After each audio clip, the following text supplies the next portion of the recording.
can I just say to you, they control the media. They control the media. They control the narrative. They understand predictive programming.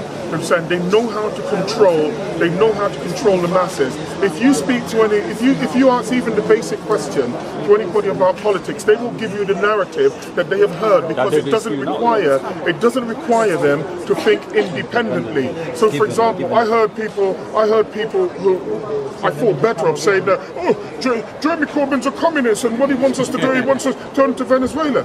I said, who told you that? Well, I just know. and that's the level. That's the level of debate that we have at the moment. And why is that? Why is that? It's because other people. It's other people that control. It's other people that control the narrative.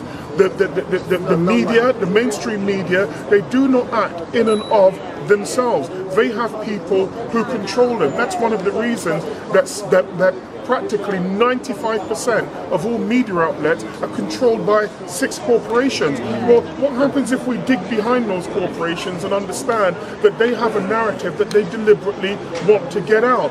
We know that narrative's working, and do you know how we know that narrative's working? Because we can smell in the air the result of that narrative, whereby you don't have to spend money, you don't have to look after people. You can give people £75 every 2 weeks and then convince everybody else that they are scroungers, and yet you have no problem.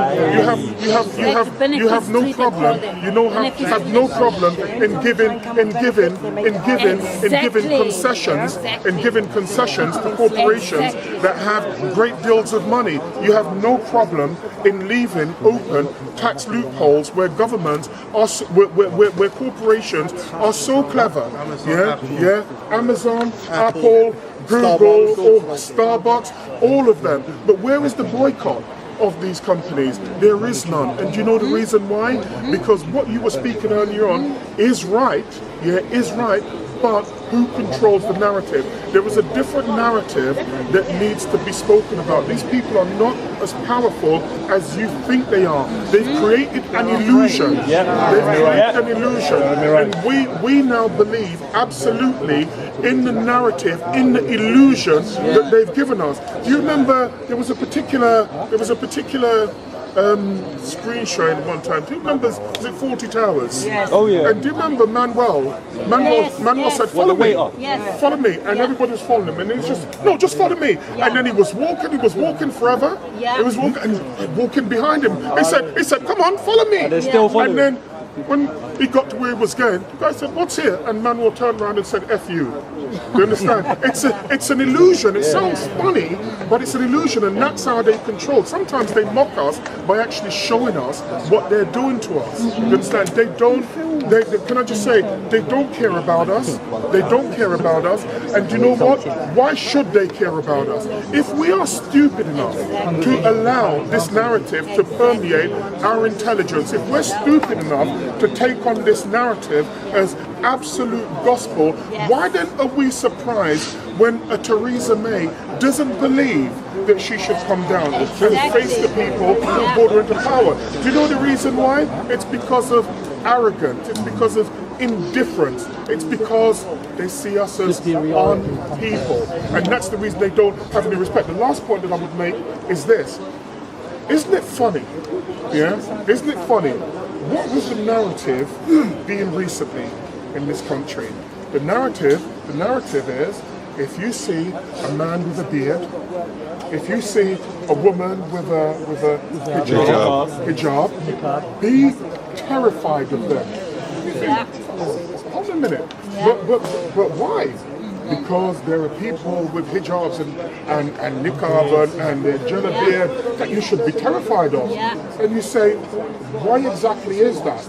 Well, because they're terrorists. Let me tell you, as I said, there are guys that I know, they're clever guys who have bought into that narrative. They bought into that narrative. It was the narrative that came about when I was younger, when the IRA was destroying the country. You understand? It wasn't. You weren't instinctively frightened of people who would walk past and say, "Chop me Allah." Our day will come. You understand? Who sought to take out the entire government in Brighton. You understand? They sought to take them out. So the great thing about today is that, I can't say the great thing, you know, somebody once said great doesn't necessarily mean good. You know, you had a great earthquake where many people died, doesn't mean that it was a good earthquake. The narrative, if we are clever, has now been changed, because guess what? We've been standing amongst Muslims, Christians, Hindus, and guess what? Nobody has mentioned that they're Muslim, Christians, or Hindus. Do you know the reason why?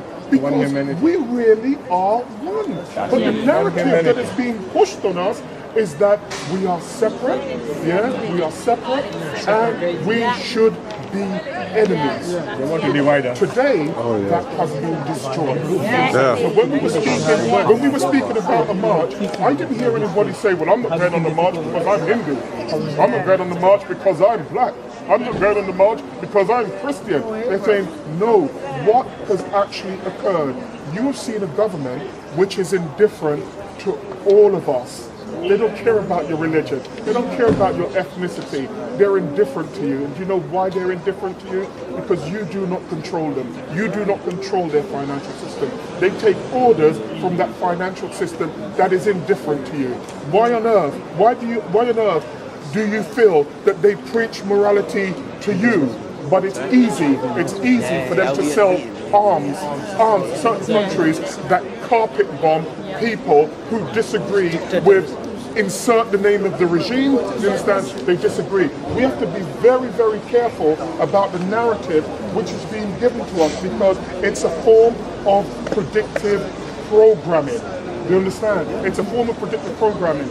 If a van suddenly came along and knocked us all down as Skittles, watch yourself right there. Yeah? If a car came along and knocked us all down as Skittles, and there are Muslims standing, they'll say, no, a Muslim person, and we should be appalled, and so let's go after all of them. They don't say, when we sell arms, for example, where you can take the lives of 500,000 children, I'm not going to say the country, because at this stage it doesn't matter. It doesn't matter. It's a set of people who control the narrative that feel they can do that. And why? Because they've killed unpeople. You can have the appalling attack in Manchester, and you can have, little children being killed. Coming as an 8-year-old girl. If I could, I'd drown the man who did it. Do you understand? I genuinely would. But you imagine, that was an outrage, what happened in Manchester. And they say, because they control the narrative, we should all feel a sense of angst because of what happened. Yet these people who have no morality, none whatsoever, tell us how to feel. Yet when they wish to kill hundreds of thousands of people, I read a UN report yesterday that said that the bombing of and this isn't political, this is just what I see. But remember, I'm not on social media or anything, I don't believe in it. But imagine, you can send bombs that even the UN says, my God, the level of casualties, this is a war crime. And yet these leaders can get on TV and tell us that they are moral, that they are decent. They can tell us that. Theresa May won't come here to tell us that. Do you know why? Because she knew what would happen. Deep secrets, Theresa May. And what would happen? You need to dig her up. Get harmed, she got some deep secrets, man. I swear. Warriors would protect her. Serious whatever they could to protect her. But she would have been told very clearly what we think of you as a so-called leader.